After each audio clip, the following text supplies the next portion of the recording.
Bonjour à tous, ici Maxime Bizot, fondateur de fiche-droit.com et je suis ravi de vous retrouver aujourd'hui pour une nouvelle vidéo de droit constitutionnel dans laquelle nous allons parler de la responsabilité politique du gouvernement. Alors ce qu'il faut savoir, c'est que dans un régime parlementaire, le gouvernement est responsable politiquement devant le Parlement. C'est un élément essentiel du régime parlementaire.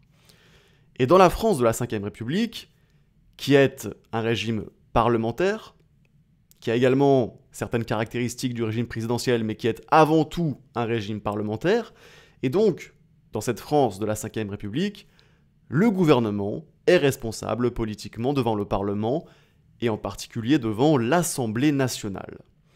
Mais alors, qu'est-ce que ça signifie, responsabilité politique du gouvernement ? Eh bien, la responsabilité politique du gouvernement, ça signifie que le gouvernement a l'obligation de démissionner s'il n'a plus la confiance de l'Assemblée nationale. Et la responsabilité politique du gouvernement, elle est prévue par l'article 49 de la Constitution, qui énumère 3 instruments qui permettent d'engager la responsabilité politique du gouvernement devant l'Assemblée nationale. D'abord, ce qu'on appelle la question de confiance, qui figure à l'alinéa 1er de l'article 49.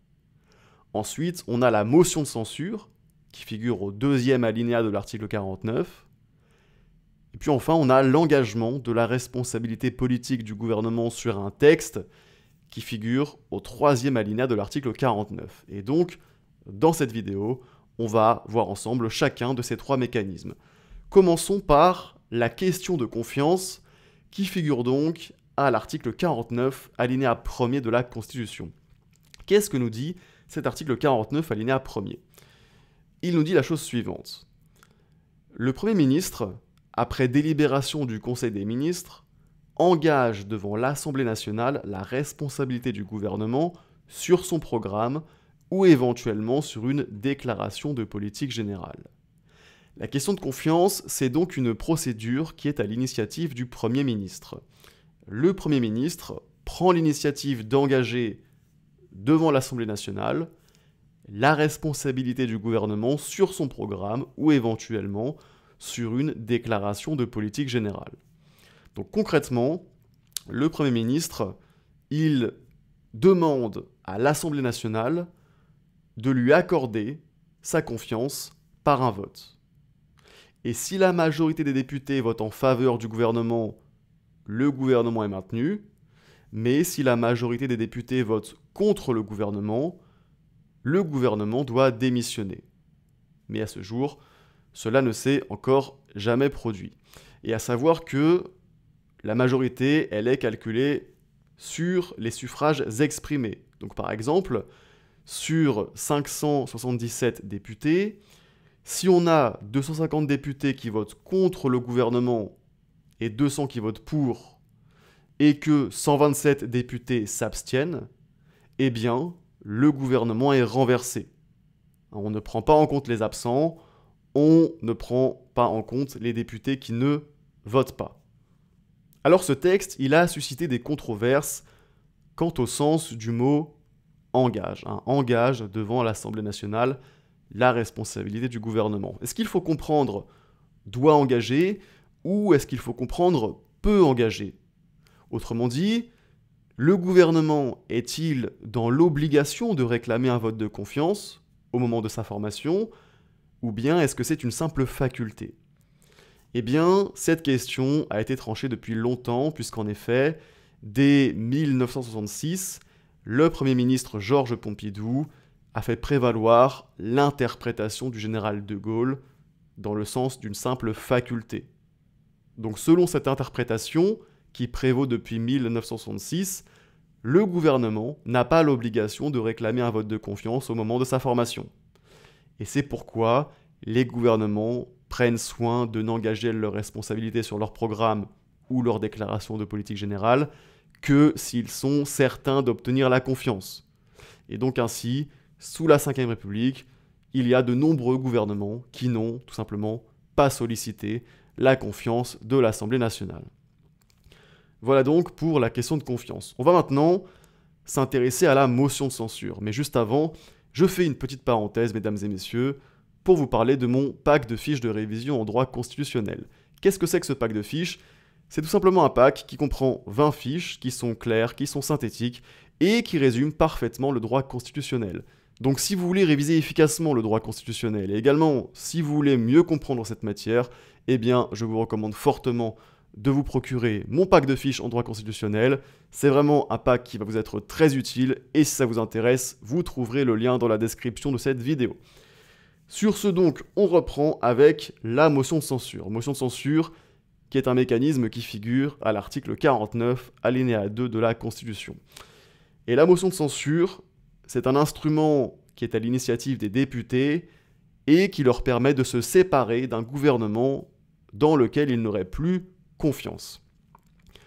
Et afin d'éviter son usage intempestif, qui aurait pour conséquence de fragiliser le gouvernement, son utilisation est strictement encadrée.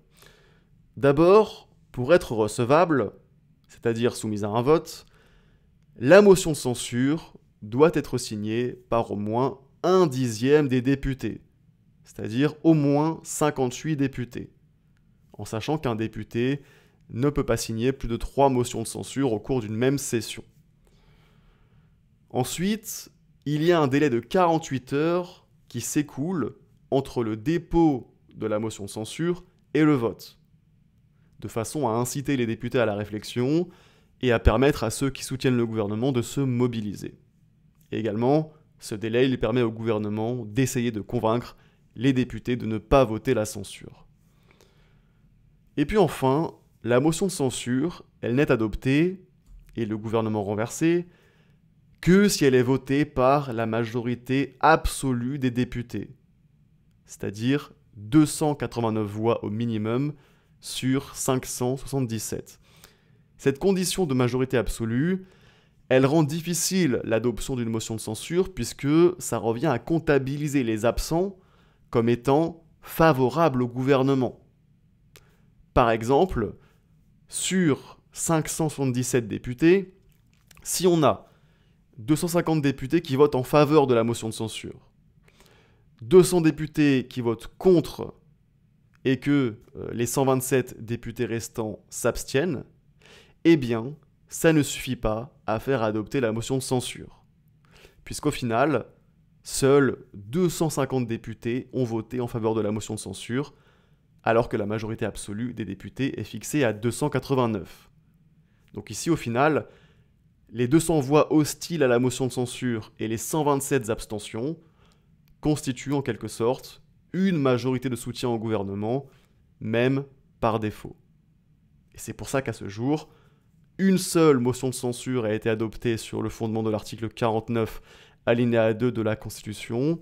C'était le 5 octobre 1962, afin de protester contre la décision du général de Gaulle de soumettre à référendum la révision constitutionnelle prévoyant l'élection au suffrage universel direct du président de la République, selon la procédure de l'article 11 de la Constitution, et non celle de l'article 89.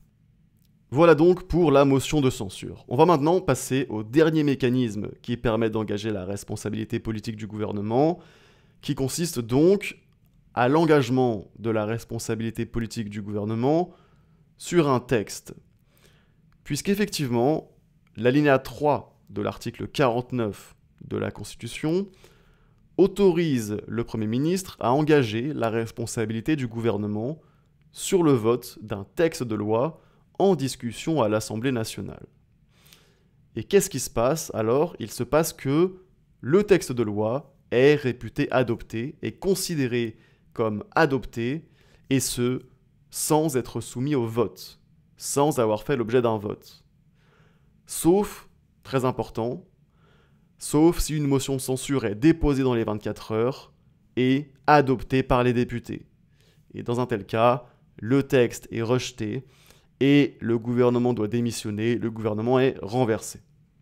À savoir que cette motion de censure, elle est dite provoquée ou défensive, car elle est déposée en réaction à l'engagement de responsabilité du Premier ministre. Le principe, c'est donc que le sort du gouvernement et celui du texte sont liés par une forme de chantage. Au final, le Premier ministre, il met les députés devant l'alternative suivante. Soit ils renversent le gouvernement par une motion de censure, soit ils ne le font pas, et dans cette dernière hypothèse, le gouvernement obtient automatiquement le texte qu'il demande. Toutefois, il faut savoir qu'une telle motion de censure est encadrée par les mêmes conditions strictes d'adoption que celles de l'article 49, alinéa 2 de la Constitution, dont on a parlé précédemment dans cette vidéo, et donc ainsi, cette motion de censure, elle n'est adoptée que si elle est votée par la majorité absolue des députés, c'est-à-dire au moins 289 députés sur 577. Et c'est pourquoi, malgré les nombreuses utilisations de l'article 49 alinéa 3 sous la Ve République, eh bien, une seule motion de censure déposée après l'utilisation de cet article a, à ce jour, été adoptée, celle qui a conduit, le 4 décembre 2024, au renversement du gouvernement de Michel Barnier. Voilà, c'est tout pour cette vidéo. J'espère qu'elle vous a plu, j'espère qu'elle vous a été utile. N'oubliez pas de me mettre un petit like, ça m'encourage et ça m'aide à faire connaître mon travail à plus de monde. Et sur ce, on se dit à très bientôt pour une prochaine vidéo.